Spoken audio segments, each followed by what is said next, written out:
as takali tokku. It's very easy to make as well. And let's get started with the ingredients now.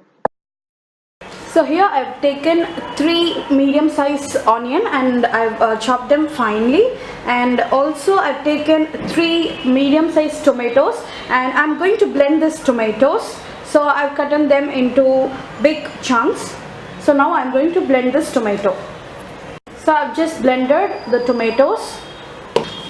So I'm going to use 3 green chilies here.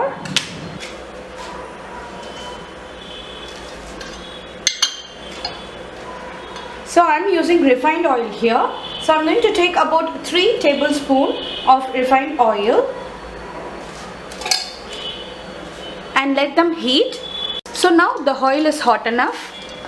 I'm going to start off by adding 1 spoon of mustard seeds and then followed by 1 spoon of urad dal and let them pop, and the urad dal turn its color to brown. Just give it a nice stir.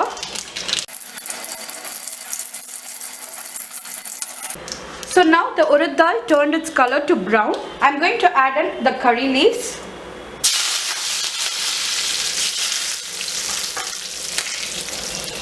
And then followed by the finely chopped onions.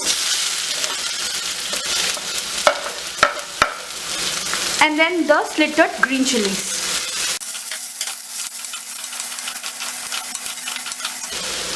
So now I'm going to add little salt and just give it a quick stir.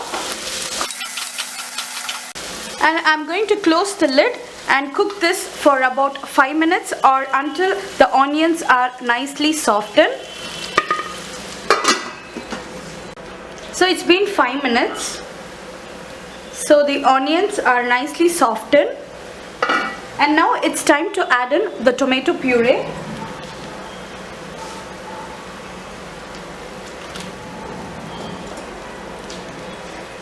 So give it a nice stir.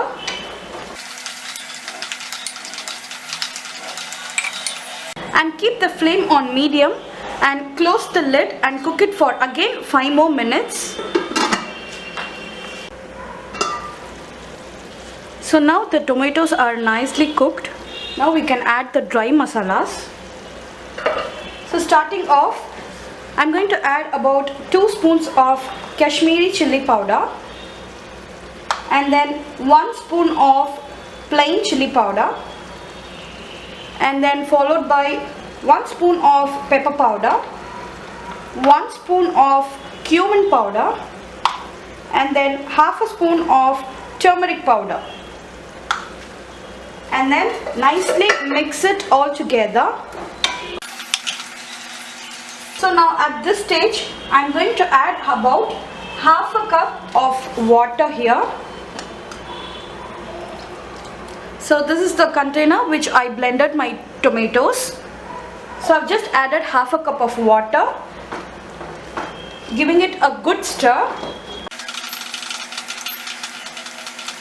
And now again I'm going to close the lid and cook it until the masalas are nicely cooked, or otherwise you can just leave it for 5 to 10 minutes. So it takes about 5 to 10 minutes. So it's been 10 minutes. So now the tomato gravy is nicely cooked. As you can see, the oil has separated from the mixture. This indicates it has nicely cooked. So now I'm going to add the required salt. So remember, we have already added some salt at the beginning. So now I'm going to add the required amount of salt for the tomato gravy. So tomato gravy is ready, and finally I'm going to garnish it with some freshly chopped coriander leaves. So this is how simple, easy recipe. You can eat this tomato gravy with hot steamed rice or chapati or puri or dosa, idli. So it complements with any dishes. So I hope you like this video. This is how simple, easy to make tomato gravy. And you can store this gravy for 3 to 4 days in the refrigerator. It stays well.